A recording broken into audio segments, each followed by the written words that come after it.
So the stream was yesterday. A lot of banners were announced. I'm very excited for the month to come. Let's talk about these units and let's talk about my personal pull plans. Instead of going from pulling to skipping, we're just gonna go chronological order just to make it more interesting. We have the lovely Ignis banner. My boy Ignis. Oh my goodness. He is one of the top picks that I'm going to be gunning for in this month. There's a lot to love about this guy. On the offensive side, we got to talk about that ridiculous BT follow-up. 6 split HP attacks for every skill you do, not even just attack. If you FR charge, you're still going to be doing that ridiculous 6 split HP attack on the enemy. Ignis has Party Fire, Enchantment, and Peril built into his kit. Ignis, like Yuna, has hella opportunities to FR charge. Although I will say, because of his follow-up triggering after charging, he will not be charging as fast as Yuna will. It's still going to be filling the gauge up pretty fast. I don't really see that as that big of an issue. Yes, absolutely gemming for Ignis. I have enough to pity at the moment. Let's freaking go. Next up, we got Leonora. First things first, what I really like about Leonora is she has an auto revive mechanic outside of her BT. You're not going to have an issue like with Aerith that you have to worry about your BT effect wearing off if you revive someone. Leonora is basically a necromancer. She can revive over and over and over and over and over again, which she does that revive through her overhead effect and its stored value. The way you build up that stored value is by your party healing. And guess what Leonora also has? Hella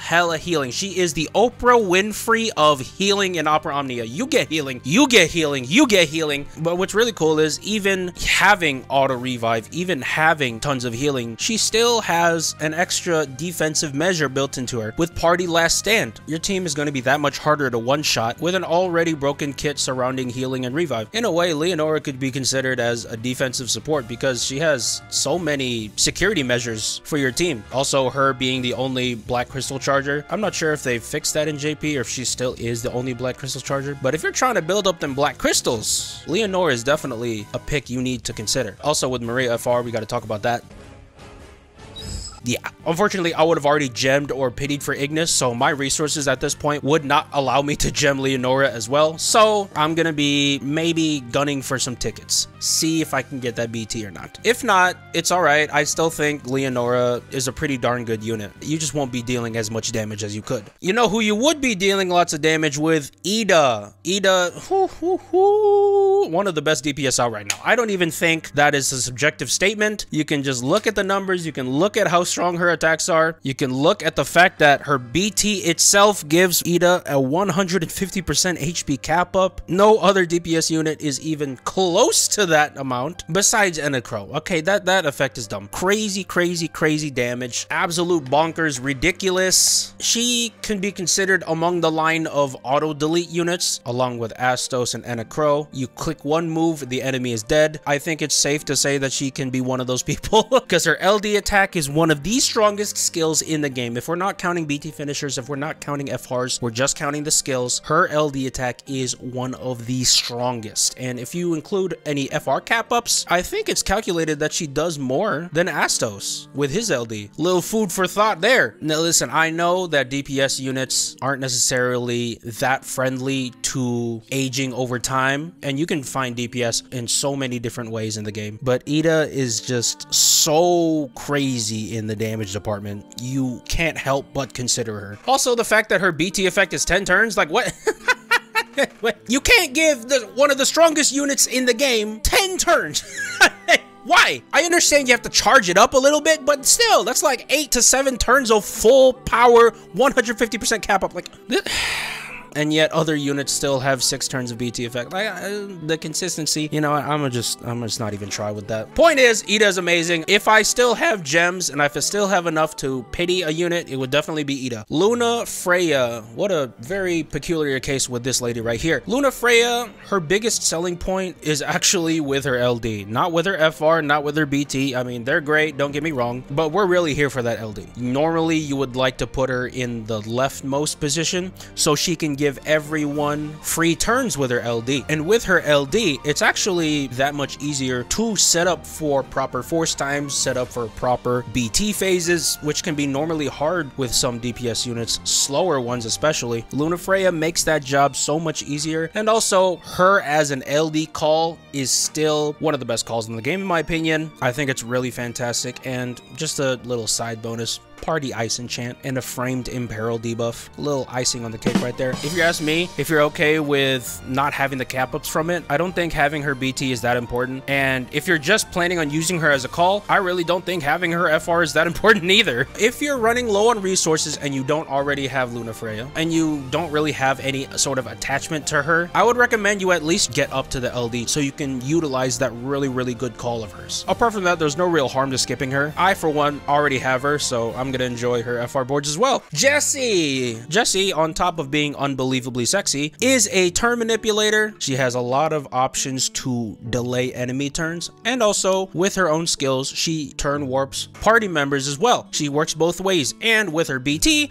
she has a very strong HP command. The way her HP command works is it deals damage according to how much stored value you have in her BT overhead. The way you build up that BT overhead value is by dealing brave damage. So if you really want to utilize that HP command, be sure to put her in a team that deals a lot of brave damage. Off-turn damagers, counter-attackers, follow-up, linked attackers. Her HP command is very strong. In some ways, Jessie could be her DPS unit. Also, one last cool thing with Jessie is she can actually fill her allies' EX gauges with her own EX. So pairing her up with units that really utilize that EX, they're gonna work well with Jessie. My plans with her, unfortunately, is I'm gonna have to skip. Listen, there is no way in hell I'm going to be pulling for Ignis, Leonora maybe, and Ida, and still have resources. Like, there is no conceivable way I get those 3 units scot-free. I'm gonna be taking my opportunity to save for this. Let's move on to Snow.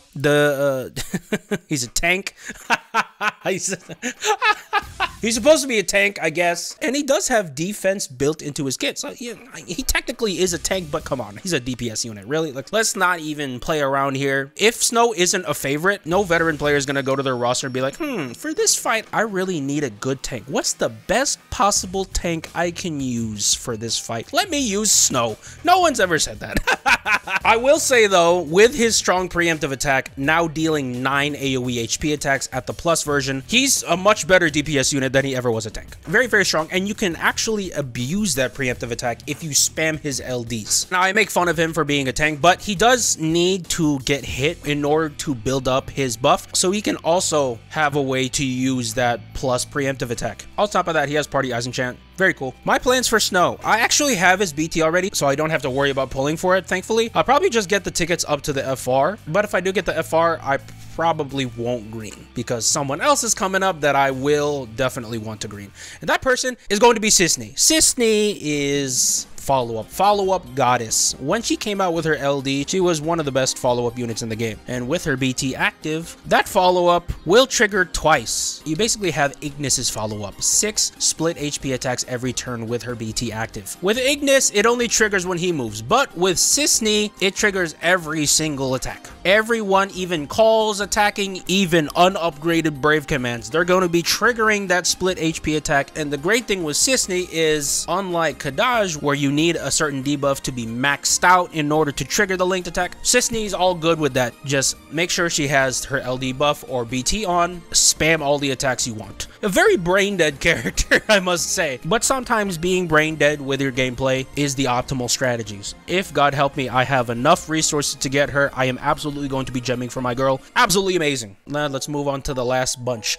Arciela and Kain. Let's start off with Arciela. Arciela is a pretty interesting support unit. She has enemy dispelling with her skills and buff prevention with her BT. The enemies will not be able to buff themselves with her BT active. Another really interesting effect from her BT, none of her debuffs will ever decrease turns. As long as Arciela's BT is active, the enemy, no matter how many turns they take, will not be able to get rid of her debuffs unless they cleanse themselves. Also, on the offensive side, Arciela also gives the entire party additional party HP damage for every HP attack, an extra 16% to be more exact. An additional HP damage up by 16% on every single HP attack, especially for moves that deal lots of HP attacks at a time. That damage difference is going to be very noticeable. Unfortunately, there are some things that I don't really like with Arciela. Her damage is not that good. In fact, I would argue it's terrible. I'm working on an Opera Omnia calculation video. I included all of the units in this video. Also Arciela, and let me tell you right now, she is almost at the bottom of the barrel. Her damage is not good. As much as I like her, even with that additional party HP damage up, it doesn't do anything. She still has bad DPS. Also, her BT effect doesn't last that long. Only 6 turns?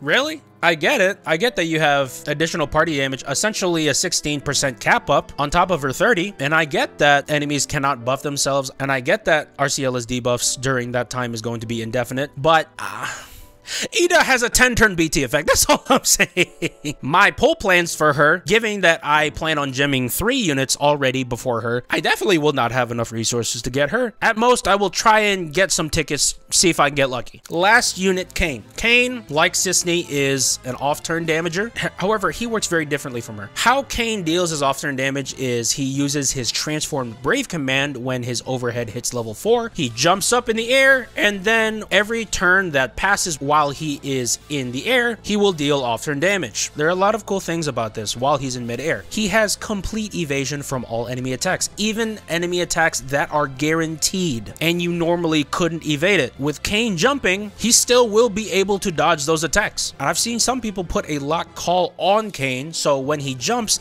and all the enemies lock at him, they're not going to be able to do any damage. I've seen that strategy before. It's very meta, I must say.